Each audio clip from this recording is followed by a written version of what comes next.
마태복음 5장 21절에서 26절 말씀.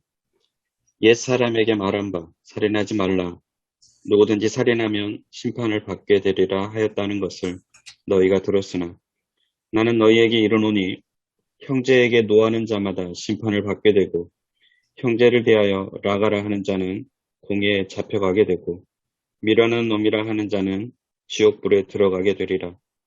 그러므로 예물을 제단에 드리려다가 거기서 내 형제에게 원망 들을 만한 일이 있는 것이 생각나거든 예물을 제단 앞에 두고 먼저 가서 형제와 화목하고 그 후에 와서 예물을 드리라. 너를 고발하는 자와 함께 길에 있을 때에 급히 사화하라.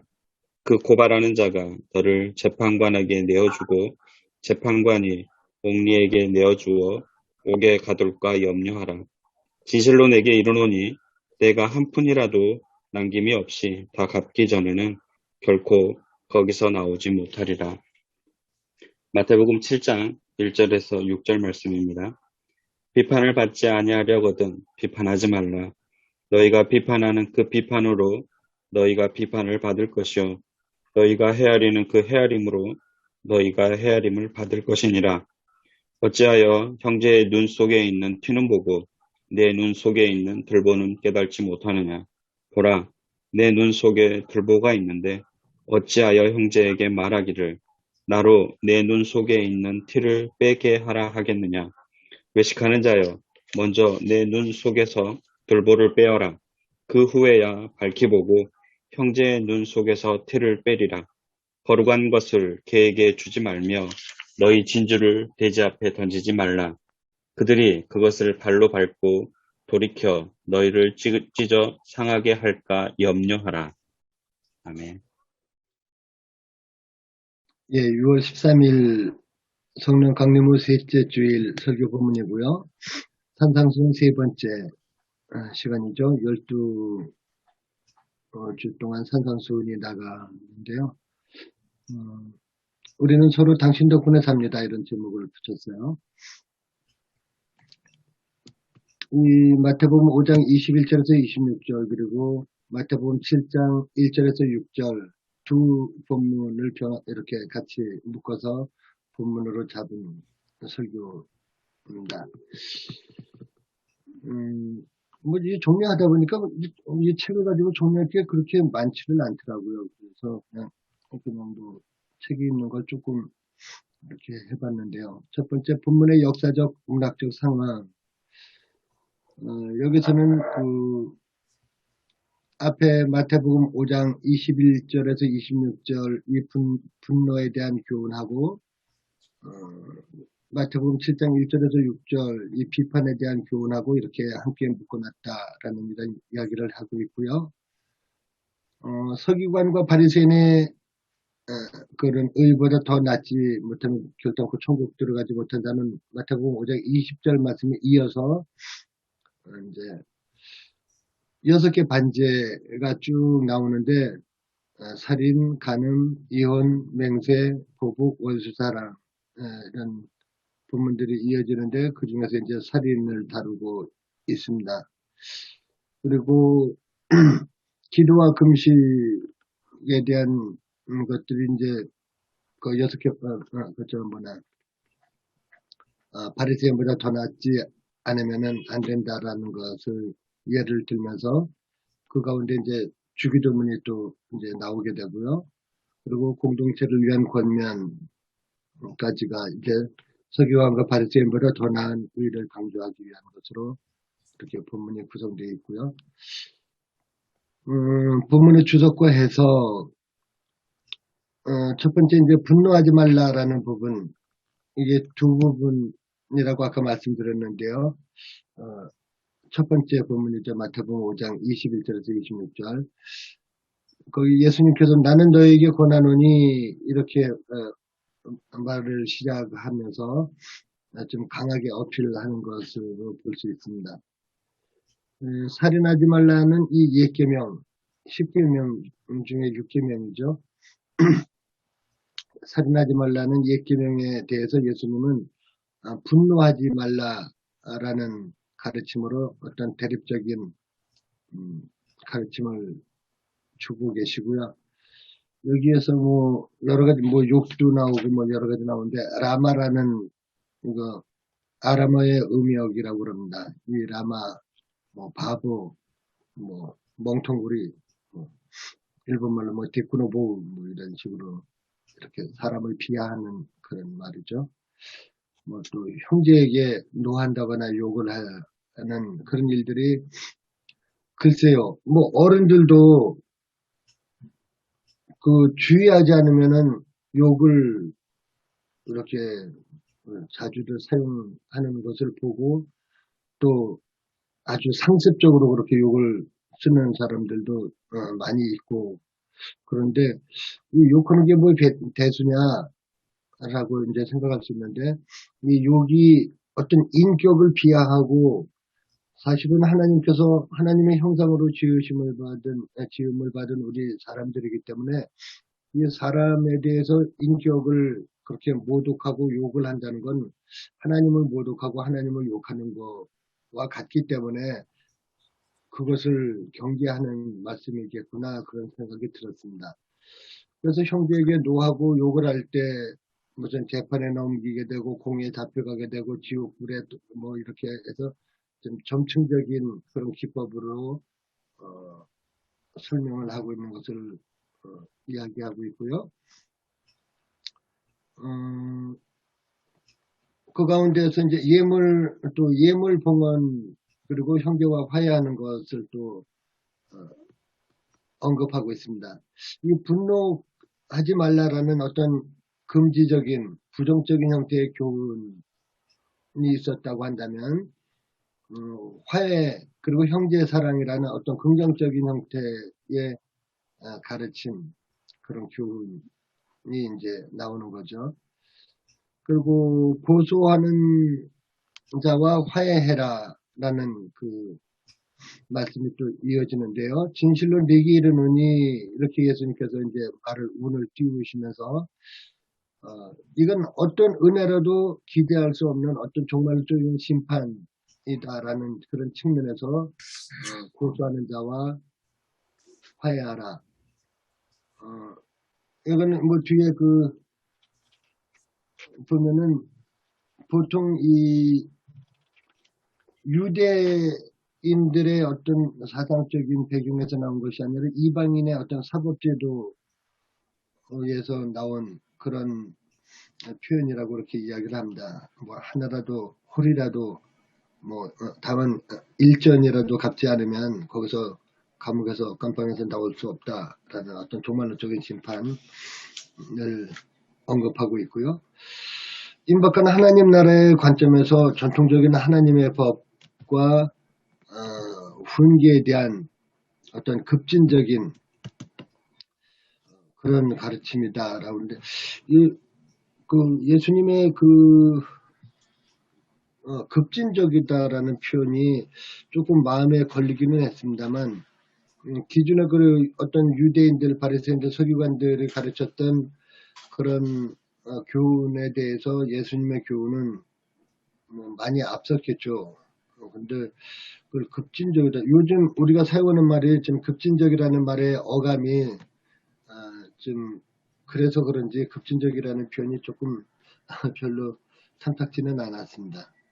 하여튼 파격적인 그런 뜻을 담은 것 같은데 파격적이란 말도 별로 쓰고 싶지 않은 말이긴 한데 그때 당시에는 진짜 예수님의 그 가르치심은 교훈은 파격적인 진짜 요즘 말로 말하면 아주 좌파라고 그럽니까? 그런 걸로 아마 보여지고 인식되지 않았을까 하는 생각이 듭니다.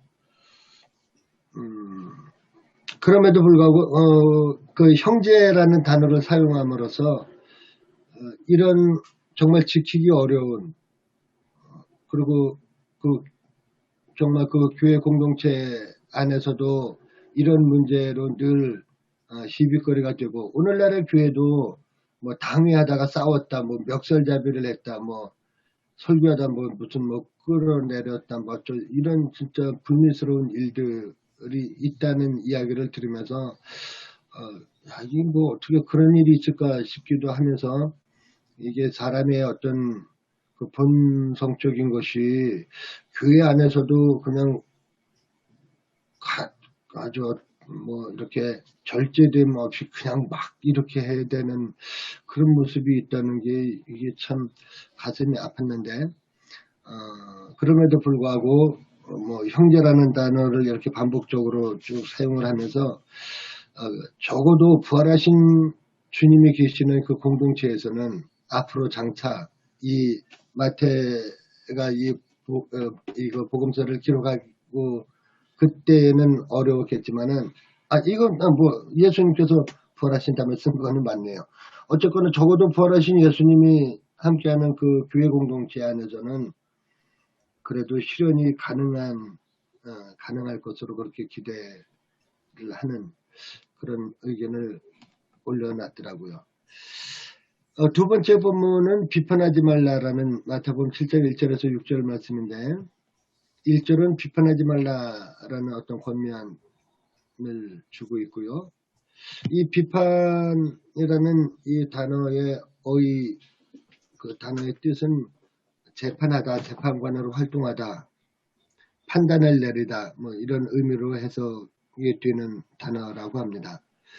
근데 세번역 성경에서는 아까도 뭐 성경에 대해서 버전에 대해서 이제 뭐 여러 말씀들을 하셨습니다만 세번역 성경에서는 심판으로 그렇게 번역을 하고 있다고 합니다.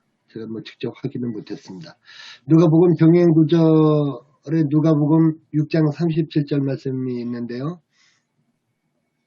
이 임박한 하나님 나라에 대한 종말론적인 그런 맥락에서 원수 사랑과 연결지어지는 그런 구절이라고 설명을 하고 있고요.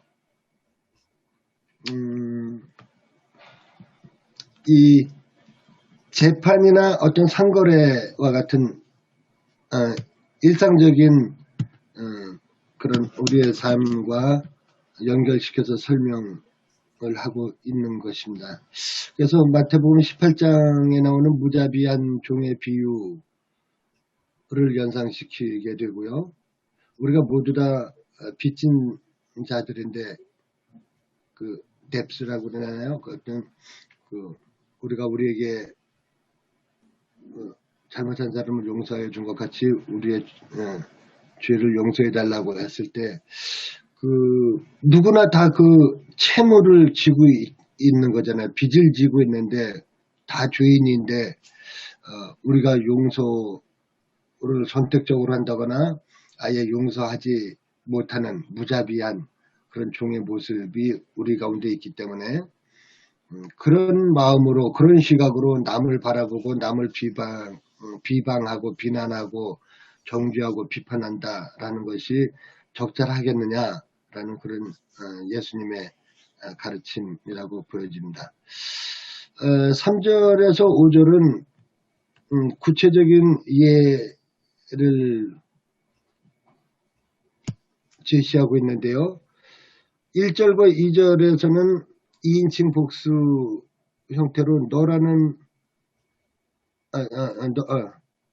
1절에서 2절에는 2인칭 복수 형태로 뭐 너희가라고 그랬던가 뭐라고 그랬습니까? 그렇게 나오던 게 이제 여기 3절에서 5절은 책에는 3절에서 4절만 언급하고 있는데 5절까지 다 마찬가지입니다. 네 눈 속에 있는 들보, 네 눈 속에 있는 들보, 또 네 눈 속에 있는 들보를 빼어라. 이렇게 2인칭 단수로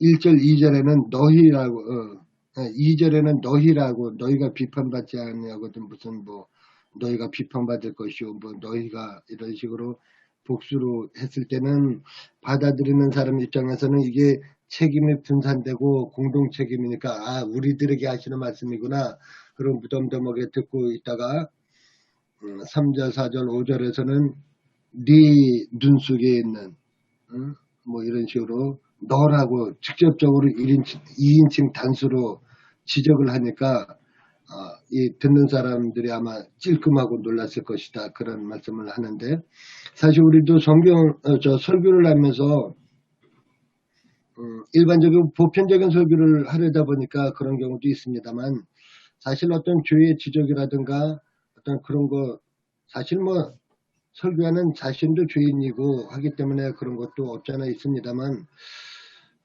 조금 우리가 두루뭉실하게 설교를 할 수밖에 없는 그런 현실적인 어려움이 있죠.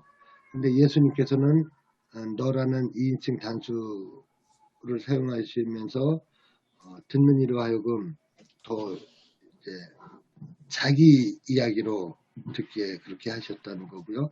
여기서 들보 이런 것도 어떤 양심의 찔림으로 이해할 수가 있겠다라는 그런 언급을 해놨습니다. 6절은 불확실한 기원과 어떤 원래의 의미가 좀 불확실한 어떤 그런 것인 것 같다. 그리고 짧게 그냥 한 줄로 그렇게 이야기를 했는데, 그래서 이 개에 대한 것, 돼지에 대한 것, 물론 이제 구약적인 사상이나 그런 의미도 있는데, 잠언에서 보니까 아름다운 여인이 3가지에 아니하는 것은 마치 돼지 코에 금고리 같다. 그런 구절이 있고요. 적절치 않다. 어떤 귀한 것과 그것을 이렇게 적용하고 이렇게 해줄 수 있는 그 상대로서 돼지는 적절치 않다라면서, 뭐 요즘 같으면 동물, 뭐 사람뿐만 아니라 동물도 이렇게 막 편견을 가지고 이렇게 폄훼하고 하는 것을 뭐 동물 복지적인 차원에서 막 이런 동물 그 권리를 옹호하는 사람들이 뭐 말할 수가 있겠습니다만, 어쨌거나 돼지에 대한 어떤 이미지라든가 이 사람들이 갖고 있던 그런 사상은 그런 것 같습니다. 그리고 개도 마찬가지예요. 개가 그 토한 것을 도로 먹는 것 같이 미련한 자는 그 미련한 것을 거듭 행한다. 이것도 개의 어떤 생태적인 그런 습성을 언급하면서 개를 좀 좋지 않는 그런 대상물로 소개를 하고 비유를 하는 것을 볼 수가 있어서, 뭐 어떤 이 본문에서 거룩한 것을 개에게 주지 말며 너희 진주를 돼지 앞에 던지지 말라. 그들이 그것을 발로 밟고 돌이켜 너희를 찢어 상하게 할까 염려하라. 이 구절이 좀 불확실한 어떤 기원적인 면에서 원래적인 의미가 좀 불확실한 것 같다라고 이렇게 책에서는 기록을 했는데, 글쎄요. 하여튼 사실 이게 하나님의 예수님의 교훈을 받아들이지 못하는 서기관들, 바리새인들, 그 유대이즘에 사로잡힌 그런 사람들을 지칭해서 하는 말씀이 아니겠는가 그런 생각이 들었습니다. 이 본문의 신학적 메시지와 설교 주제, 설교 구성을 위한 제언 보니까 계속 같은 내용이 그냥 반복이 되고 있더라고요. 계속 저는 그냥 3가지를 이렇게 같이 한번 생각해 봤으면 좋겠다고 제안을 드립니다. 첫 번째는 이제 분노 문제인데요. 분노의 원인이 되는 그 갈등 상황을 어떻게 해소할 것인가, 그 갈등 상황의 해소 방안을 한번 좀 언급해 봤으면 좋겠고요. 살인하지 말라고 옛사람에게는, 옛사람이라는 건 뭐 구약을 언급하겠죠. 그 10계명, 제6계명에는 살인하지 말라라는 그런 말씀이 있지만, 살인에 준하는 어떤 비난, 욕설, 이런 문제. 뒤에 보니까 뭐 부정 본능이라는 말, 비난 본능이라는 말을 쓰고 있던데, 그런 우리 죄성을 가진 우리 인간들이 남의 인격을 아주 파괴하고 비하하고 하는 이런 그것이 거의 살인과 같은 그런 살인에 준하는, 뭐 실제로도 요즘 뭐 인터넷이나 이런 데서 댓글 같은 걸로 해서 사람을 죽이지 않습니까? 그것 때문에 자살하고 그것 때문에 이제 사람이 완전히 그 영혼이 피폐해져 가고 그 살인에 준하는 건데요. 그런 비난 욕설 문제, 특히 정말 아무런 생각 없이 우리가 뭐 그냥 늘 보고 받아들이는 가짜 뉴스들, 특히 이제 악의적인 내용으로 이렇게 꾸며진 그런 가짜 뉴스들, 이런 것까지 우리가 생각을 한다면 그런 것들이 미치는 영향은 전혀 생각하지 않거든요. 그러니까 누구에 대해서 뭐 이렇게 함부로 뭐 카더라 막 이렇게 막 해버리고 막 그래서 요즘 최근에 그 징벌적 뭐 손해 뭐 저쩌고 그거 있지 않습니까? 뭐 그런 것까지 이제 나오게 되는데 우리가 아무 생각 없이 이렇게 하는 것들 우리 속에는 부정 본능이나 비난 본능 때문에 생기는 것이다라고 이렇게 이야기를 하고 있어요. 마지막 세 번째, 교회 공동체 안에서 그러면 우리가 어떻게 이것을 예수님의 그 가르침을 실천할 수 있을까 하는 실천 방안을 한번 생각해 봤으면 좋겠다라는 생각이 들고요. 잠깐 교회 안에서는 그나마 조금 뭐 우리가 조심하고 거룩한 척하고 이렇게 할 수는 있는데 삶에서 이게 계속 이어져 나가야 되겠다는 생각도 들었고요. 특히 교회 안에서의 어떤 언어적인 폭력 또 뭐 여러 가지 그런 또 폭력들이 교회 안에서 알게 모르게 또는 어떤 상황 가운데서 막 자기 감정을 막 쏟아내고 거기서 막 이런 욕설이나 이런 일들이 일어나는 것에 대해서 이게 실제로 그런 일이 있는 교회에서는 설교하기가 참 어렵겠습니다만 그래도 뭐 우회적으로라도 교회 안에서 교회 공동체 안에서 이 본문 말씀이 어떻게 우리가 실천할 수 있겠는가 이런 이야기도 한번 해봤으면 좋겠다 그런 생각을 해봤습니다. 거기까지 음악 준비했습니다.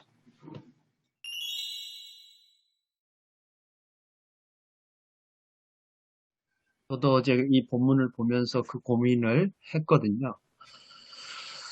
근데 본문에 맞춰야 되겠죠? 본문에 맞추는 게 이게 어떤 그 해석의 틀을 가지고 본문을 본다는 건데, 전체를 이렇게 봤을 때는 이제 관계 문제고, 관계인데 자기의 과도한 기준, 자기 의에 빠진 사람들이 상대적으로 이제 비교하거나 이제 뭐 욕을 하거나 이런 문제인데, 글쎄요, 이건 뭐 조금 더 고민해 봐야 될 텐데, 저는 지금 이제 지금 말씀하신 이 문제에 대해서, 지금 샘플에는 두 가지로 돼 있어요. 하나는 분노하지 말라. 그리고 두 번째 비판하지 말라. 이렇게 되어 있는데, 이 관점으로 봤을 때 또 하나의 저의 이제 문제는 6절이에요, 6절. 7장 6절이 그 개역 성경에 보면 이렇게 단락 표시가 돼 있더라고요. 그래서 뭐 원래 성경은 단락이 없었지만 저도 구분이 없었지만 어쨌든 인위적으로 자른 이유가 있을 텐데 저는 이걸 하나로 더 다루고 싶어요. 같은 맥락에서 세 가지를 다루는데 첫 번째는 결국 이제 분노하니까 욕도 하고 원망도 하는 이 첫 번째 분노의 문제. 두 번째 또 자기 중심적이니까 종말론적인 재판관으로서의 주님의 판단을 월권하는 비판의 문제. 세 번째는 이 개의 돼지가 뭐냐에 따라 다르겠지만 이 7장 6절을 어떻게 해석할 것인가에 따라 이제 바로 위에 있는 T와 그 들보 문제도 연관될 수도 있고 아니면 이렇게 따로 다룰 수도 있는데 어쨌든 좀 같이 토론을 해야 될 필요성이 있는 것 같아요. 네. 저는 이 두 가지가 뭐 한꺼번에 할 수도 있지만, 배경, 왜 예수님께서 왜 이 말씀을 하셨을까? 또 이 말씀 예수님이 하셨던 산상수훈의 말씀을 그대로 그냥 적은 것은 분명히 아니라고 우리가 알고 있지 않습니까? 마태의 공동체의 어떤 배경들, 그 다음에 오늘날의 우리들의 배경들, 이것들에 대해서 우리가 지금 우리가 코로나 상황이 되기도 하고 한국 사회나 교회 안의 상황들을 한번 생각해 봐야 하지 않겠나 하는 생각이 듭니다. 그래서 예수님께서 산상수훈에서 하신 말씀들이 분명히 그런 어떤 상황을 여건에 두시고 말씀하신 걸 수 있거든요. 그러면 그 당시 사회가 어떤 사회였는가? 마태 공동체 사회 어떠했는가? 지금 오늘 5장 21절에서 26절 다음 주부터 계속 이어지거든요. 7장 1절에서 6절하고 또 7월 25일 가면 7장 7절에서 12절, 그러니까 7장 1절에서 12절까지만 딱 떼져 있어요. 계속 이어지는데, 그래서 근데 저희들이 산상수훈 12조 하려면 이게 또 빼면 안 될 것 같고, 그러니까 고민은 됩니다. 다음 주가 또 27절부터거든요. 5장 27절부터 32절 이렇게 진행되죠. 이게 계속 이어져요. 7장까지. 음, 근데 이제 7장 1절, 6절이 이랬다가 앞으로 와버리니까. 본문을 5장 21절에서 26절로 하고, 이 비판 이야기를 첨가하는 것도 괜찮지 않을까. 고민은 됩니다. 예. 전체 성경 본문들이 쭉 이어지게 설교되니까 이걸 빼면 좀 곤란할 것 같다. 그렇게 이야기하신 거죠. 이걸 선택을 안 하면 7장 1절에서 6절만 빠져버리는 거거든요. 그래서 저는 산상수훈의 말씀, 전체적인 말씀들, 우리 한국 사회, 한국 교회가 가장 지금 교대하고 있는 사항들, 공동체성이라고 보거든요. 개교회도 교회 안에도 마찬가지입니다. 그러니까 공동체성이 잘 유지되면 분노라든지 이것들이 열리는데, 우리 신앙 자체가 그 공동체성보다는 개인적인 신앙들, 개인적인 어떤 그런 것들에게 다 치우치지 않습니까? 그러니까 다른 사람의 관계성과 공동체상에서 신앙생활이 잘 길러진 것이 아니고 그 개인적인 어떤 그런 것들이 되고 말미암아서 지금 이 산상수훈의 말씀이 공동체성을 어떻게 함양하고 기르는데 특히 이제 새로운 공동체에 대한 말씀이니까 새롭게 되니까 다양한 사람들이 예수님한테로 모여들지 않습니까?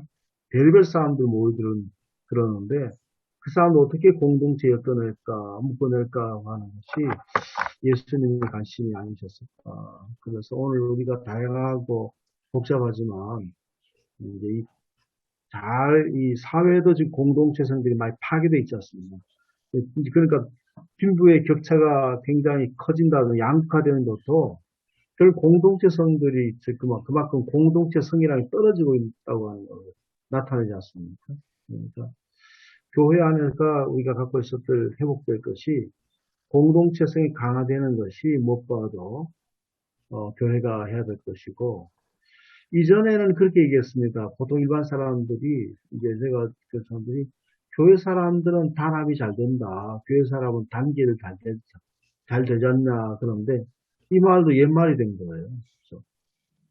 그래서 교회 사람들 뭔가 단합을 잘 되니까 그 사람들 뭔가 이렇게 좋은 강점이었는데 지금은 이제 실제로는 그렇지 않게 되어버렸다는 거죠. 그래서 이게 좀 그런 어떤 맥락으로 산상수의 말씀 우리가 한번 보고 그렇게 했지 않겠나 그런 생각을 하고 있습니다. 그래서 제가 두 번째 설교도 실제로 제가 지금 현재 사역하는 교회도 굉장히 갈등이 심각하고 심한 교회거든요. 아까 실제로는 거기 있었던 일들이 당에서 어떤 일이 있었다는 얘기가 그런 얘기도 남 얘기가 아니더라고요. 그렇습니다.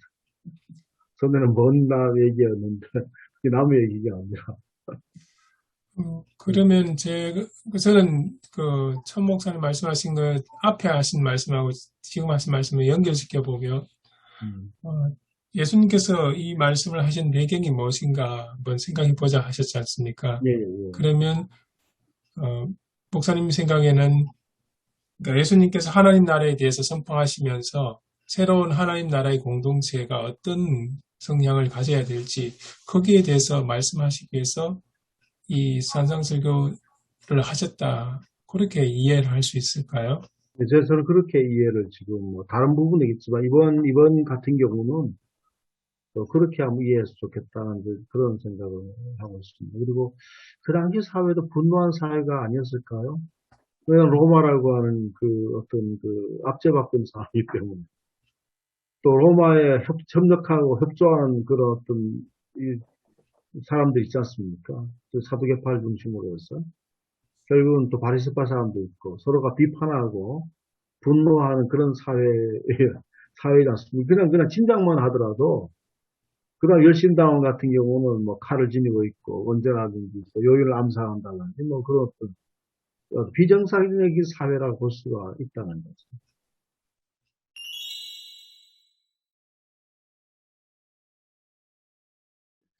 제가 지금 말씀 듣고 이해하기로는 천 목사님 말씀은 본문을 이해하되 그 본문에 바로 들어가기에 앞서서 이 본문의 컨텍스트, 그 당시에 예수님이 사셨던 유대 사회적 상황을 먼저 우리가 이렇게 살펴보면 좋겠다는 그런 뜻으로 받아들여졌고, 그래서 그 당시 사회도 그 분노하는 사회 아니었겠는가. 로마 식민 지배 체제 상황에서 그래 보면 본문 그 작구 하나하나 들어가기에 앞서서 먼저 그 로마 제국 시대에 유대인들이 어떤 식민 지배를 받고 살았는가 하는 것을 여기 지금 주석에는 없습니다만은 그걸 먼저 우리가 좀 파악하고 나서 그렇게 되면 그 다음 단계는 또 본문으로 들어가기 전에 우리 사회도 좀 분노 사회잖아요. 지금 우리 사회를 이해하고 분석하는 그런데 일단 좀 우선 해결하고 나서 본문으로 들어가야 되지 않을까 그런 생각이 들었습니다. 깊이 있게 얘기하려면 또 책을 찾아봐야 될 텐데, 예, 뭐 제가 아는 선에서는 결국 식민지 배경이라는 게 결국 누가 주도권을 갖고 있느냐, 누가 우월하느냐, 이 측면에서 보면 정치적인 면에서는 로마가 우세하고 또 유대인들 입장에선 종교적인 우위성을 갖고 있기 때문에 이게 충돌하는 거잖아요. 그리고 이제 유대인들이 가지는 문화적인 우월성, 이것이 이제 정치적 이념 하에서 이제 축소되는 것에 대해서 반감이 있을 수 있고, 또 자민족 중심주의라는 어떻게 보면 지금 보면은 그것이 지역적인 나르시시즘일 수 있는데, 그렇지만 그 안에서는 또 다른 어떤 절대화할 수밖에 없는 그런 부분들하고 이제 부딪힌다고 이제 보는 거죠. 그래서 저는 이제 본문에서 제가 보지 못한 것을 지금 하나 봤는데, 그것은 형제라는 단어가 4번이나 나와요. 3번이군요. 그러니까 분노와 갈등과 그 투쟁 속에서 우리가 볼 수 없는 게 형제라는 거죠. 그러니까 이게 조금 지금 다루는 이슈보다 조금 더 제가 이제 눈에 들어와서 말씀을 드리는 건데, 어쨌든 그 배경 속에 결국은 관계가 깨지는 거, 공동체성이 희석되는 그 부분은 결국 옆에 있는 동료나 사람들이 형제로 인식이 안 되는 거죠. 저는 이게 이 본문에서 우리가 좀 생각해야 될 부분이 아닐까. 이 세계가 코로나 때문에 더 파편화되고, 뭐 지금 뭐 내로남불이라는 단어라든지 또 뭐 여러 가지 이제 우리가 쓰는 단어인데 외국에 소개되는, 직접 소개되는 것들이 있잖아요. 그래서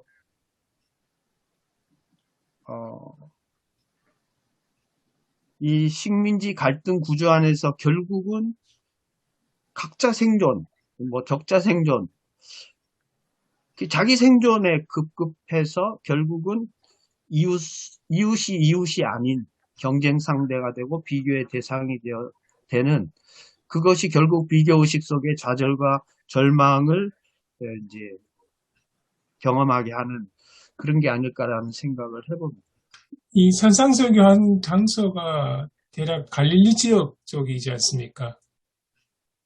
그 갈릴리 지역의 그 사회적, 정치, 경제, 종교적인 차원은 예루살렘하고도 또 많이 다를 것 같습니다. 정치적으로 보면 로마 식민지, 당시 로마가 정기적으로 세금을 거두고 있었고, 또 그 이제 관리를 하고 있었죠. 그렇게 볼 수 있고, 종교적으로 보면 예루살렘, 그 사두개인 하나, 또 이제 바리새인들 중심으로 종교적인 그 관리 또는 그런 상황이 있었던 것 같습니다. 그런 상황에서 이제 갈릴리 지역에 살아가는 어부나 농업을 하는 사람들, 그러니까 이중으로 세금을 냈을 것 같습니다. 정치적으로 지배하는 로마 쪽에 세금을 냈게 됐을 거고, 그리고 종교 매년마다 명절 때마다 혹은 성전세라든지 이런 식으로 냈을 것 같고요. 그래서 또 생각해 보면 과연 그러면 이 갈릴리 사람들을 지켜주고 보호해 줄 만한 정치적으로, 사회적으로, 종교적으로 그런 그룹이나 그런 사람들이 존재했을까, 그런 생각도 들기도 하고요. 갈릴리에 대해서 여러 가지 의견들이 있는 것 같습니다. 그러니까 오늘 상황 속에서 갈릴리를 막 보거든요. 저는 이제 주로 농촌, 농민운동 뭐 이런 것들을 이제 옛날에 했었죠. 그리고 그 당시에 이제 신학할 때도 학교에서 그 했었던 그런 어떤 우리 학교의 커리큘럼 과정에서 배웠던 신학, 교수님들 배웠었던 그런 것도 굉장히 중요했었고요. 또 하나는 제가 이제, 그 농어촌 농민선교연구회라고 있습니다. 장신대에 현신이고 현대신학연구회 그 두 가지가 좀 진보적인 그룹들이었는데, 그 그룹들 모두 스터디를 많이 했었습니다. 그 스터디를 많이 했으면 주로 그런 책들을 많이 봤거든요. 그 갈릴리 쪽은 변두리다, 소외된 지역이다, 이런 것들을 통해서 우리 갈릴리로 가자 그래가지고 실제 농촌 목회하게 된 것도 그런 동기가 있었습니다. 그 당시에 같은 동기들 다 합쳐가지고 같은 13명 정도가 농촌에 다 일부는 가 있고 일부는 갔고 또 그랬었거든요. 그래서 그것들이 그렇게 했었는데, 나중에 우리가 보니까 갈릴리가 그렇게 뭐 소외되거나 그런 적이 지리적으로는 그렇었지만 상당히 생각이 좀 자유로운 곳이고 문화가 여러 가지 잘 섞이고 되는 곳이고, 또 어부들이라고 그래도 그렇게 뭐 이렇게 아주 빈곤층이나 뭐 극하게 빈곤층이 아니었다, 그렇게 그 얘기를 하고, 그래서 비록 지리적으로 좀 그렇고 굉장히 좀 생각이 좀 자유롭고 좀 그러고 예수님께서 사역할 수 있었던 것도 유대라고 하는 어떤 율법주의적인 어떤 강성 유대인들이 있는 곳이었으면 그렇게 자유롭게 사역하지 못했지만 오히려 더 자유롭게 활동하셨던 것은 갈릴리 지역이기 때문에 그렇지 않겠나, 그렇게 얘기를 하는 그 학자들도 있고, 그래서 우리가 내 시각으로 갈릴리를 볼 것이 아니고 그 당시 상황으로 갈릴리를 보면 좋겠다는 생각도 들었습니다. 그리고 거기 우리 갈릴리로 가자 그러고 막 갈릴리로 가야 된다고 하는 그런 생각이 굉장히 있었거든요.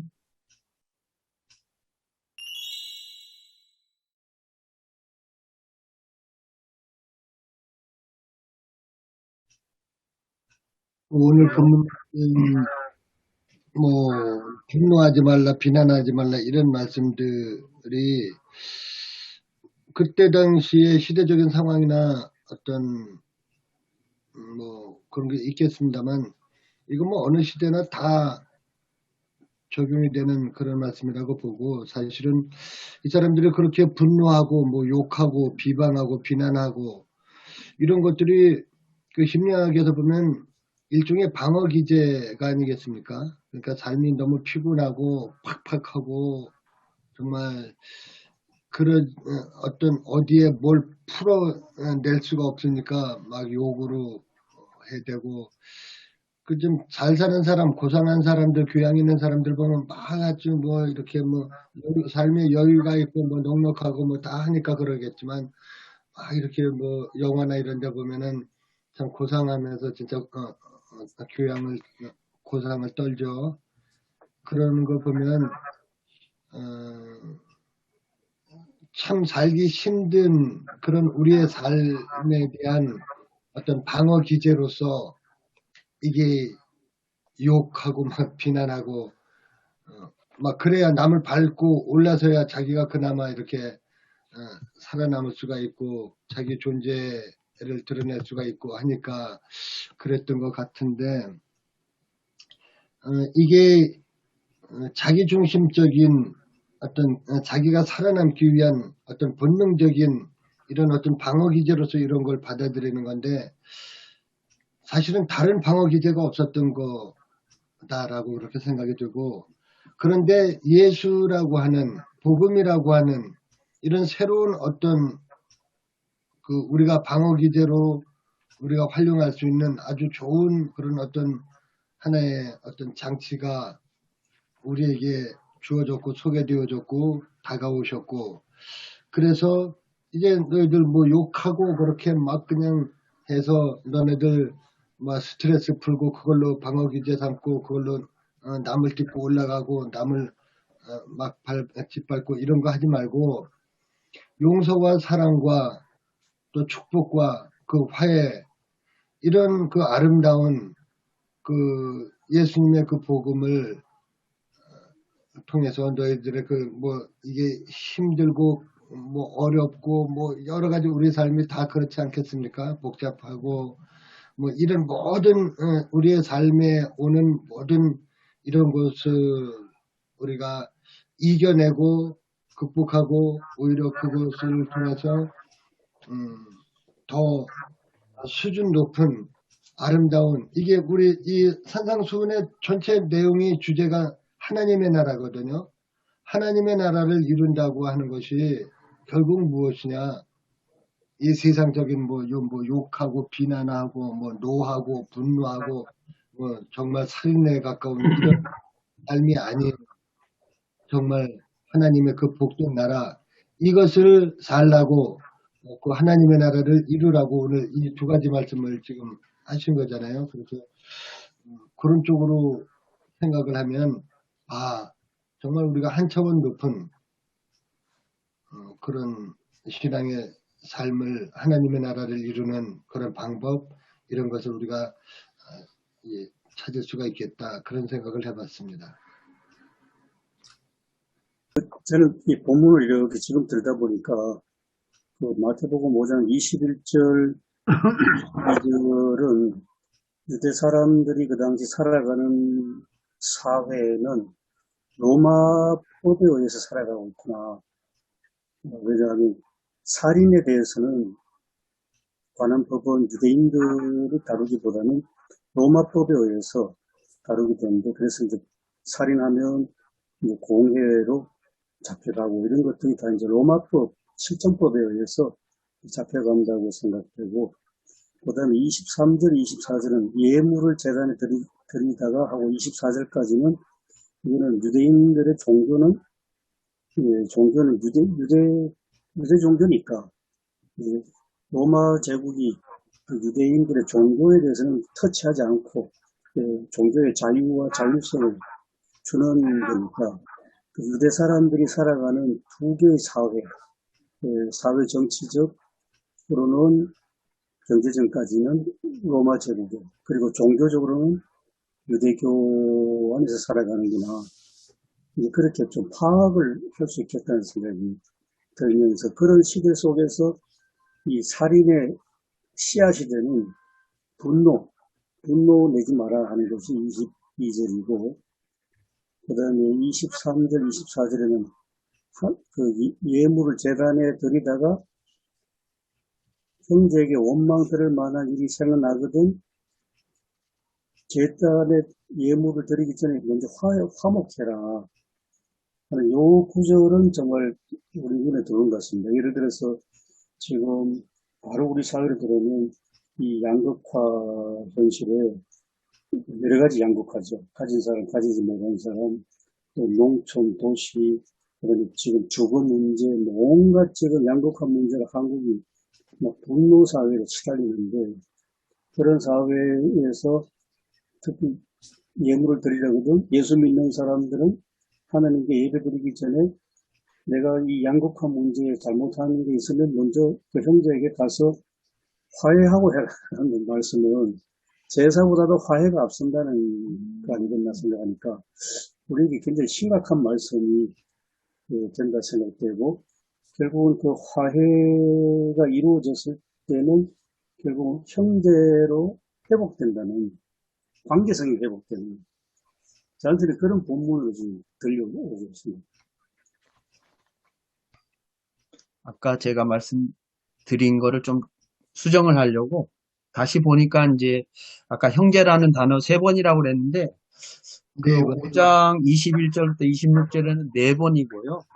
7장 1절부터 6절까지는 이제 3번이네요. 전체가 7번 나와 있는데 결국 이제 왜곡된 관계가 이제 형제 자매 관계가 아니고 적대적인 분노를 일으키는 관계가 됐는데 다시 이제 아까 배경에 대해서 말씀하실 때 좀 드는 생각은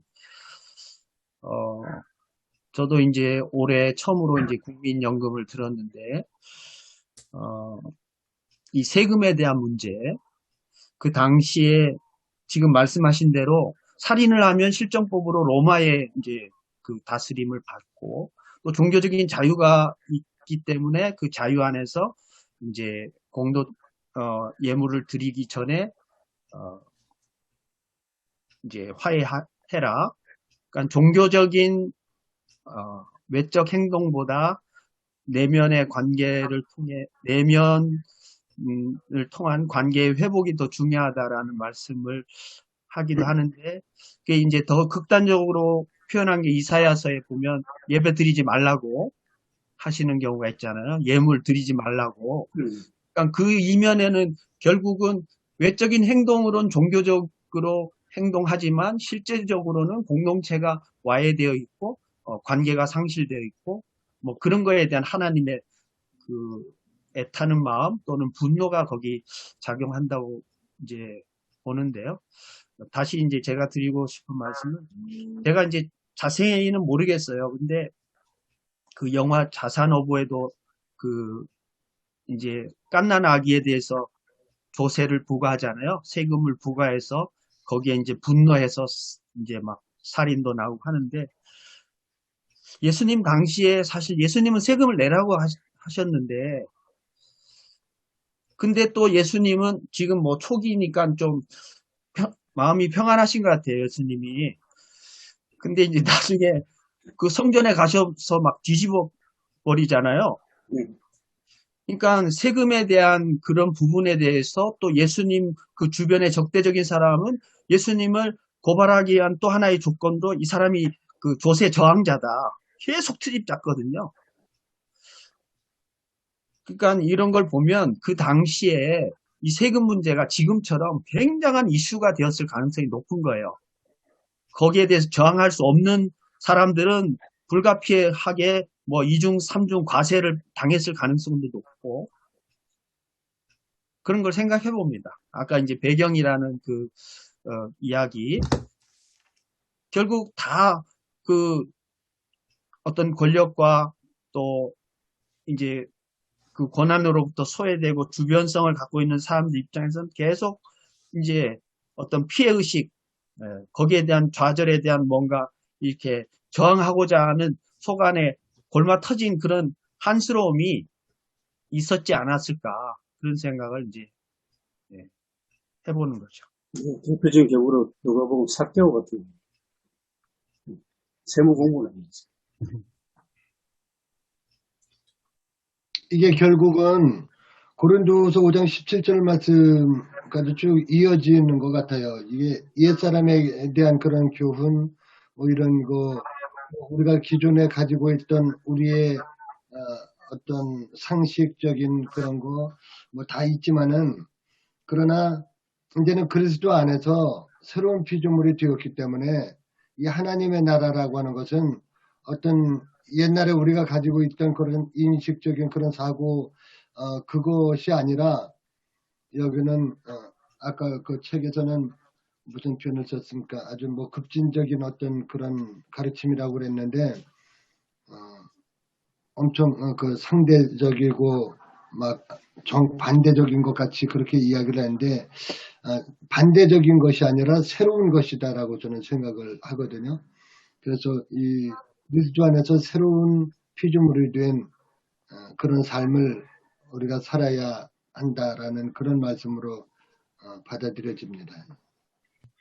예수님께서 지금 현재 이 산상순의 그 당시에 본다면 아마도 새로운 하나님 나라, 유대교의 공동체가 아니라 새로운 하나님의 나라 공동체에 대한 태동 단계라 볼 수가 있지 않겠습니까? 그러니까 그거를 예수님께 새로운 하나님의 나라라고 하는 공동체를 지금 태동 단계에 있고 지금 그 만들어가는 과정 속에 있고 하나님의 나라가 세속의 나라의 영향을 받지 않도록 세속의 나라 영향을 받지 않는 그런 어떤 것을 유지하고 보호해 나가면서 지속적으로 하는 나라가 이루어져 나갈 수 있도록 하는 말씀이 산상수훈이라고 본다면 제가 옛날에 이제 굉장히 분노를 많이 했습니다. 분노 때문에 정치적인 이유 때문에 분노를 많이 했거든요. 젊었을 때는 30대, 40대, 뭐 50대까지만 하더라도 뉴스만 보면 막 그런 분노가 일어나는 거예요. 분노가 일어나고 뭐 보면 막 분노가 일어나고 막 어떤 데는 뭐 그렇게 얘기하지 않지만 일어나는데 그래도 어떤 사람이 하는 거 보면 또 분노가 나오고 그랬을 거예요. 그러니까 우리가 세상에서 자유롭지는 못하지만 세상에서 자유로울 수 없는데 요즘에는 뭐 그 사람들이 분노하고 있는 것, 태극기 사람들 분노하는 것도 그 분노의 이유가 있는 거예요. 다 분노가 있거든요. 근데 요즘 뭐 어떻든지 그런 것에서 새로운 것들을 이제 어떤 것들을 추구하면서 분노가 좀 덜해졌습니다. 그런 것들이. 우리가 외국 여행 가면 한 일주일 가면 분노할 일이 덜 왔습니까? 뉴스 안 들으니까. 요즘 뉴스 잘 안 봅니다, 저는. 그렇기 때문에 우리가 새로운 공동체, 교회 안이라고 하는 새로운 공동체를 유지하고, 뭘 그것이 사회하고 완전 떨어져서는 안 됐지만, 새로운 공동체를 유지하는 이런 예수님처럼, 예수님 결국 이 나라가 아니잖아요. 하나님 나라지 않습니까? 그러니까 이 땅에서 그런 것들을 어떻게 우리가 잘 유지하고 지속적으로 그것들을 해 나갈 건가 라고 했었을 때에 어떤 그런 것들에 대한 분노, 외풍에 의해서 일어나는 어떤 분노들 그런 것들이 좀 절하지 않겠나 생각되고 김수건 목사님한테는 아미시의 사람들이 분노를 하는 건 뭐 잠깐 만나면서 분노하겠습니다만 그런 전혀 별개의 사람들은 실제로 분노할 것들이 우리가 보통 생각하는 분노하는 것들이 훨씬 적지 않겠습니까? 그렇게 다른 사람들이. 근데 이 분노가 사실은 우리가 핑계대고 이유를 대기는 나는 정의롭기 때문에 분노한다라고 다 그렇게 생각을 하는데 사실은 이 분노의 그 기저에는 열등감이 있는 거거든요. 열등감 때문에 분노하는 건데 이 열등감의 어떤 궁극적인 것은 결국 하나님은 거룩하고 나는 죄인이고 나는 사망이 내 앞에 있는 나는 죽을 수밖에 없는 죄인이고 하나님은 거룩하신 분이고 그러니까 인간이 하나님의 거룩함에 대한 아주 심한 열등감을 가지고 있는 거예요. 궁극적으로는 뭐 겉으로는 뭐 내 친구, 내 이웃, 뭐 누구에 대해서 뭐 다른 교회 뭐 이런 거에 대해서 열등감을 우리가 생각을 하는데 그건 그냥 표면적인 거고 우리가 이렇게 분노하는 이유가 사실은 내가 정의로워서 그걸 뭐 분개하고 분노하는 것처럼 생각이 되지만 사실은 그게 열등감 때문에 분노가 사람 속에 생기는 건데 그 열등감은 결국 뭐 여러 가지 뭐 이런 표면적인 거 있지만 결국은 하나님의 거룩하심에 대한 열등감이다. 저는 그렇게 생각이 들어요. 그래서 우리가 죄인이기 때문에 그 하나님과 옛날에 그 에덴 동산에서 늘 거닐고 이렇게 하던 그거 있잖아요. 이렇게 사귀던 연인이 헤어지고 나면 엄청 이게 미움으로 작용을 하잖아요. 그땐 죽고 못 살던 그런 애인이 나중에는 그걸 진짜 죽이고 싶도록 미워지는 것처럼 인간의 이 죄성은 하나님에 대한 그 열등감이 하나님에 대한 그때 그 서로 교제하고 사랑하는 완전한 하나님의 형상과 똑같았을 때는 그러고 살았는데 이거 이혼하고 나니까 파혼이 되고 나니까 파경에 이르고 나니까 죽이도록 미웃고 꼴도 보기 싫고 그 하나님의 어떤 모든 것에 대해서 자기가 열등감이 일어나고 그러니까 그것이 이제 같은 인간들끼리 이제 이게 표출이 돼가지고 분노하고 싸우고 비난하고 비판하고 막 이렇게 나타나는 것이죠. 그러니까 결국은 이건 신앙적인 문제다. 하나님과의 관계 여기서 오는 문제다. 이렇게 생각이 듭니다. 하나님의 거룩함에 대한 열등감이라는 표현이 상당히 인상적이네요. 예, 근데 저는 여기 이 앞에 5장 21절에서 26절 말씀을 읽으면서 중심이 분노가 아니고 궁극적으로 하나님과의 화해라고 생각이 됩니다. 그러니까 산상설교가 하나님 나라를 지향하는 다고 생각한다면 25절에서 26절 말씀에 그 고발하는 자 급하게 화해하라, 그러니까 사화하라는 이 비유가 어떻게 보면 그러니까 이 비유처럼 하나님 나라가 우리에게 임하기 전에 하나님 통치가 임박하기 전에 너희들이 먼저 해결할 문제, 회개해야 할 것들, 특히 궁극적으로 하나님과의 화해는 하나님과 화해한 걸로 끝나는 게 아니고 우리 인간 사이에 그러니까 인간관계 속에서 화해하고 하는 이런 문제가 먼저 그러니까 23절에서 24절 말씀 그 이야기죠. 궁극적인 하나님과의 화해를 위해서는 먼저 너희들 사이에 있는 문제부터 서로 화해하고 용서하고 풀어라. 그러고 나서 그 다음에 하나님께로 나가는 거다. 그런 관점에서 이해가 되거든요.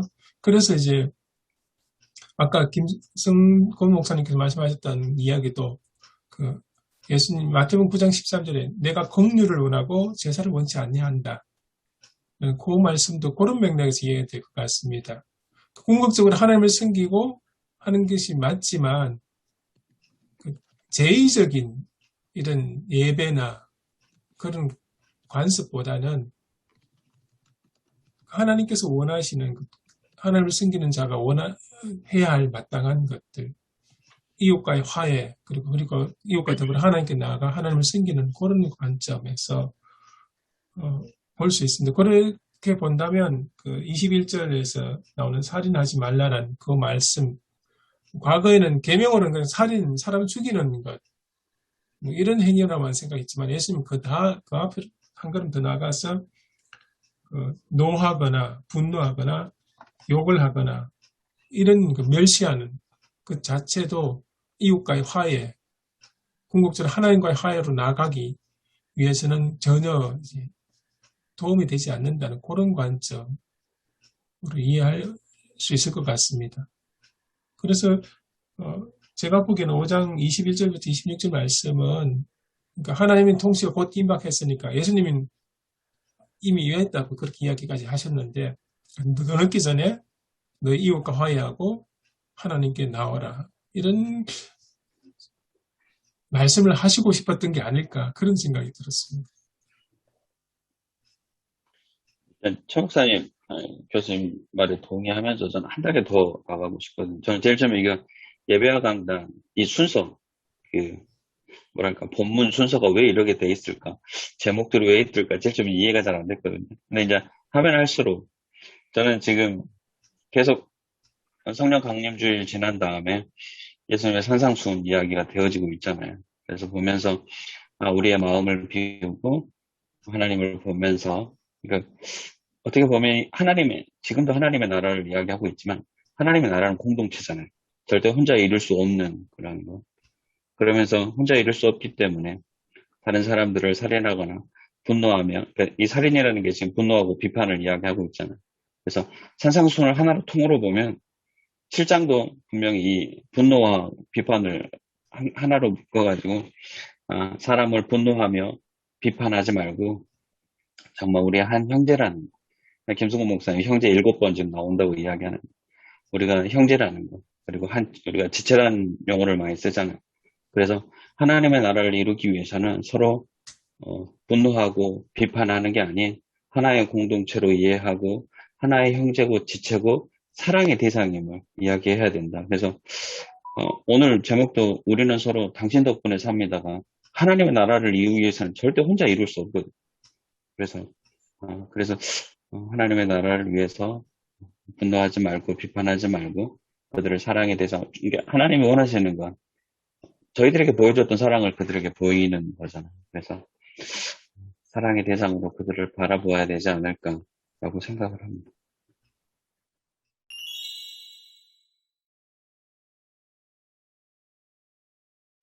저는 그 성령 강림주일부터 우리 보통 보면 사도행전의 말씀을 많이 다루지 않습니까? 보면 제자들이 성령 충만해서 또 나가서 담대하게 복음을 전했다. 이게 지금까지 우리가 거의 성령 강림주일에 전했던 말씀에 거의 그런 말씀 전했는데 산상수훈의 말씀이 저는 예수님 초기 사역이니까 안 맞는다고 생각했는데 실제로는 해보면 또 지금 적절하게 잘 맞다고 보거든요. 그 당시에는 예수님을 통해서 어떤 그 하나님 나라가 이루어진다고 하는 것들이 이제 실제로 있었지만 이제 예수님이 이제 승천을 하고 난 다음에 성령께서 임재하심으로 예수 그리스도는 그 성부 성자성 삼일체 하나님이지 않습니까? 성령을 통해 새로운 공동체가 이제 이루어진 게 되는 거죠. 하나님의 예수 산상수훈이 성령 공동체에서 실제로 이제 이루어지는 것들이 이제 본다면 그것들이 서로 연결되어 있다고 그렇게 좀 이렇게 볼 수 있다는 거죠. 그래서 산상수훈의 말씀들이 실제로도 성령이 임하신 공동체에서 삶의 어떤 그 공동체의 삶의 기본적인 그런 윤리와 어떤 지침이 지금 되었다고 그런 생각되어서 그것들이 맞다 그런 생각이 연결시켜 볼 수 있다는 생각이 들고 제가 설교할 때도 꼭 뒷부분에서는 그 성령이 임하셨을 때 공동체를 꼭 언급하게 되더라고요. 그러니까 이제 성령의 다스리심과는 다른 그 옛사람들이 갖고 있었던 고정관념, 그게 하나의 이제 편견일 수도 있는데 거기에 대한 도전과 저항이라는 측면에서 보면 그 레디컬이라는 단어가 사실은 급진적으로 번역을 해도 상관은 없어요. 근데 우리나라에서 그 급진적이라는 단어를 해석했을 때 상당히 정치적인 이념화된 뉘앙스로 들려질 가능성이 높기 때문에 그래서 근본적 그러니까 radical discipleship 이제 또는 그걸 이제 근본적 철저한 제자도 뭐 이런 식으로 이제 번역을 하는 분들도 있더라고요. 근데 이제 여기는 파격 내지는 과격성을 얘기하거든요.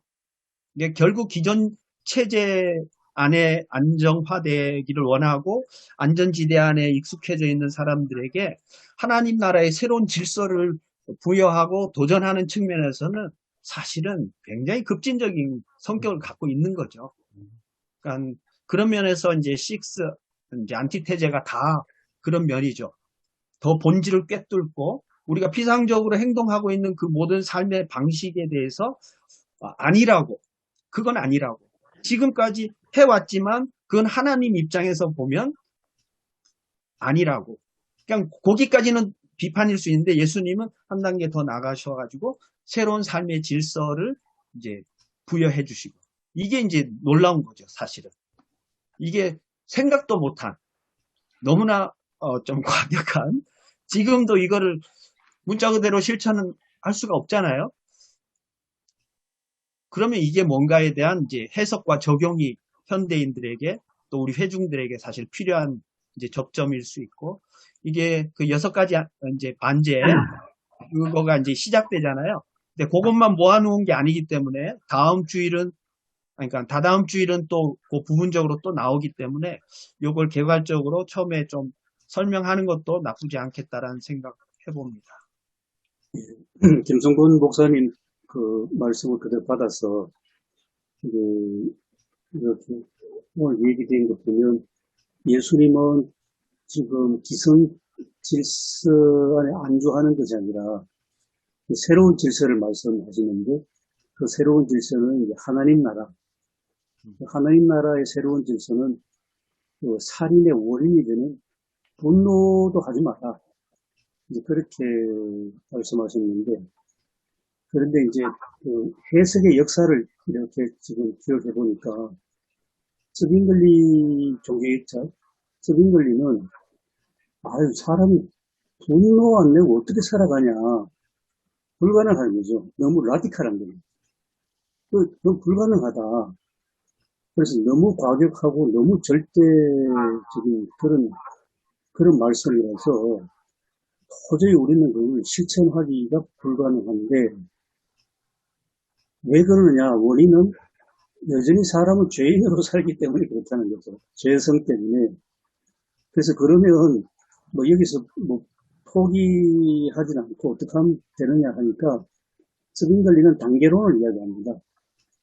분노를 낼 수밖에 없으니까 그 분노를 내면 그 다음 단계 이어지잖아요. 뭐 폭력이 나올 수도 있고 그래 하니까 그 서빙관리는 그것을 이 제동장치를 걸어주는 것을 정부에다가 그 정부와 같이 일했기 때문에 정부가 그 일을 해야 한다고 봤거든요. 마음의 분노는 어쩔 수 없는데 행동으로 나타나는 폭력은 정부가 다스리라. 이게 이제 서빙관리의 종교개혁이 중요한데, 근데 그 다음 세대인 칼빈은 제가 보기엔 굉장히 좀 더 현실적인 것 같습니다. 칼빈은 정부하고 손잡고 일하지 않았기 때문에 교회가 자율적인 교회로 만들면서, 그러면서 오늘날 우리에게 중요한 당회가 그 기능을 하도록 했거든요. 장로들이. 그 치리 기능이 그거 아니겠습니까? 그 교회 안에서 이런 교인들 사이에서 관계성이 깨어지고, 여기 화가 나고 분노가 일으키고 하는 그것을 그 공권력에게 맡기지 말고 교회가 자율적으로 자치적으로 해결하는데, 이것을 당회가 하도록 하는 게 이게 치리 구조였거든요. 그래서 우리가 이 한국교회가 지금 치리가 거의 다 무너졌는데, 이걸 다시 회복해서 공동체성으로 지향할 수 없을까? 그런 생각이 얼핏 듭니다, 지금.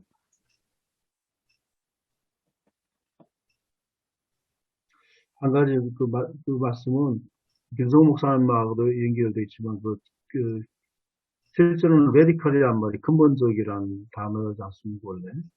예수님께서 아직 보면 산성수를 마쳤을 때에 사람들이 그 권위에 놀랐다고 되어 있지 않습니까? 가르치심의 권위에 놀랐다.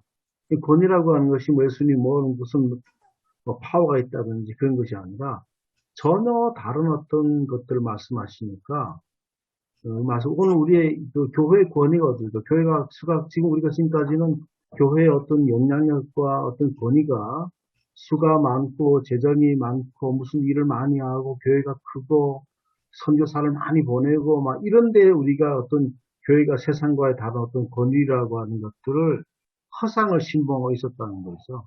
그게 실제로 그게 권위가 의인하는 거 아니라 정말 이 예수님 말씀, 산상수님 말씀처럼 우리의 권위과 능력은 이 말씀 그대로 사는 데서 실제로 권위가 나오는데, 우리는 이제 권위를 좀 다르게 생각하고 있었습니다. 그래서 오늘날에 처참하게 무너진 결과가 바로 우리가 이런 거라 본다면, 이제 우리 다시 회복해야 될 교회의 권위가 회복되는 것은 예수 산상수의 말씀대로 정말 그대로 근본적으로 그 말씀 실천해서 교회 공동체나 또 우리가 이 사회 공동 이루어가는 것에 거기에 우리가 교회가 있고, 목회자가 또 스스로고, 목회자 권위가 뭐 설교를 잘하거나, 또 목회자가 뭐 그런 데 권위가 있는 것이 아니라, 우리의 삶 자체도 그렇게 사는 데에 정말 권위가 우리가 있지 않겠나. 목회자의 권위도 진짜 물어서 강단에서 뭐 설교하는 것 자체로 권위가 있는 것이 아니지 않습니까, 우리가?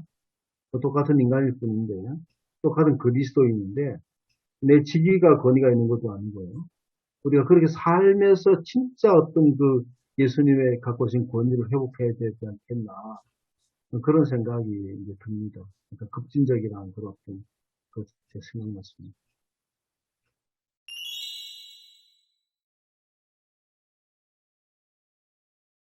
저는 말씀을 나누는 중에, 뭐 제가 그 말씀 나누는 중에, 실은 지난주에 설교도요, 굉장히 고민을 많이 했습니다. 계속해서 그 얘기, 그 한 절 말씀이지만, 계속해서 거의 뭐 금요일까지도 좀 고민했거든요. 뭐 일하면서도 어떻게 설교할까, 어떻게 해야 될 건가, 계속 고민하고, 그래서 심지어는 또 교회 가가지고 또 기도했습니다. 내가 어떻게 설교해야 되겠습니까? 이 말씀을 붙들고 어떻게 설교해야 되겠나. 고민을 많이 했었습니다. 그래서 저는 대개 경우는 기도하고 새벽 기도회 하면서 이제 그것이 말씀들이 정리가 되는 경험들을 그동안에 정말 많이 했거든요. 그래서 기도하면서 정리하고 그렇게 했는데 아마 지금 금방 이것이 어떻게 설교를 할 건가라고 정리가 안 되는 경우가 뭐 토요일까지도 안 될 거예요. 아마. 그런 경우가 있는데 지금 제가 지금 말씀 나눈 중에서 설교를 우리는 다른 삶을 살아야 된다. 다른 지금까지 삶이 아니라 정말 다른 어떤 삶을 변환해야 된다. 전환해야 된다라고 하는 그런 생각으로 좀 이게 그래야 교회가 진짜 능력을 회복하는 거. 교회가 뭐 파워를 능력해가지고 지금 우리 파워는 막 세상을 뭐 무너뜨리고 정복하고 막 그냥 그 다음에 우리 갖고 있는 파워는 병을 고치고 막 뭔가를 기적을 일으키는 이 파워를 얘기하고 있는데 그 파워가 아니라 진정한 파워는 하나님 나라 공동체 이루어가는 그 파워다. 그거를 좀 얘기를 좀 해야 되겠다 싶은 생각으로 지금 현재는 그렇습니다. 바뀔 수 있는데요. 본문 보면서, 공동체 회복에 관해서 초점을 맞출 수도 있겠다, 저는 생각하고 있거든요. 그래서 그 본문이 이제 비판하지 말고, 분노하지 말라, 공동체 회복에 관해서도, 그렇게 초점을 맞춰서, 해도 되지 않을까 좀 생각합니다. 저도 아직 전체적인 이제 초점은 뭐 잠정적으로 생각하는 건 이제 새로운 질서, 또 새로운 의인데 기존의 의인을 이제 본문 이렇게 아직도 고민하는 게 이제 7장 6절을 어떻게 할까 이런 생각이 드는데 이제 일단은 저는 세 가지 이슈에 대한 문제와 극복 과제 해서 첫 번째는 이제 분노에서 화해로, 두 번째 비판에서 헤아림으로, 세 번째 외식에서 자기 성찰로 뭐 요 정도 세 가지 이제 생각을 하는데 이게 뭐 맞는지는 조금 더 고민해봐야 되겠습니다. 저는 마태복음 5장 20절 말씀에 언급한 너의 의가 서기관과 바리새인보다 더 낫지 못하면 결코 천국에 들어가지 못한다라는 이 말씀을 전제로 하고 21절을 시작했기 때문에 우리가 그 천국을 회복하고 하나님의 나라를 건설하고 세우는 그 자격이랄까 그렇게 할 수 있는 이스라엘은 여기 뭐 옛사람 이 구약적인 요소를 말하겠죠. 이 서기관과 바리새인들이 주장하는 이런 여러 가지 이런 것들을 뛰어넘어야 된다라는 그런 것으로 메시지를 제가 받았고요. 그래서 하나님 나라를 회복하고 건설하는 것은 하나님의 형상을 회복하는 데서 시작이 되는 것이고 그리고 이 하나님의 형상이 회복되면 물론 이제 사람들과의 사이라든가 관계성이 이제 다시 회복이 되겠지만 결국은 그것이 하나님과의 화해가 시급하다는 거예요. 이게 여기는 뭐 저는 이거 비유적으로 생각을 합니다. 7장 6절이었나요? 아까 7장 6절이 아니고 5장 26절에서 25절 26절 여기서 빨리 화해하지 못하면 사과하지 못하면 이거 빼도 박도 못하는 이거는 어떤 더 이상의 어떤 은혜를 우리가 받을 수 없는 여기는 일반 사회적인 그 이방인의 법에 근거한 것이다 라고 그렇게 이야기를 했는데 하나님 앞에서 이 문제 해결하지 못하면 지금 이제 이게 종말론적인 그런 설교라고 저는 생각을 하는데 종말론적인 심판이 지금 임박했는데 빨리 가서 화해하지 못하면은 너 주의 그 한 푼이라도 한 홀이라도 다 갚기 전에는 그 지옥불에서 나올 수가 없다. 그러니까 빨리 하나님과 화해하라는 물론 그 개인적인 문제에서도 화해도 당연한 것이지만 저는 그런 종말론적인 입장에서 좀 언급하는 것이 좋겠다 그런 생각을 해봤습니다.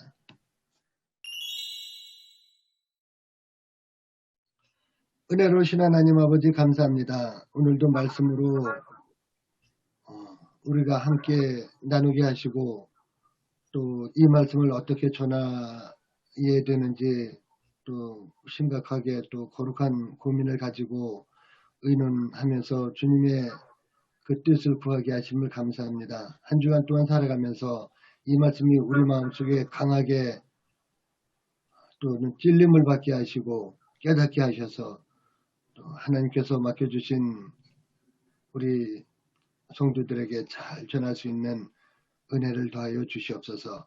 감사드리고 예수님의 이름으로 기도합니다. 아멘. 아멘. 네, 수고하셨습니다. 수고하셨습니다. 수고하셨습니다. 고맙습니다. 감사합니다.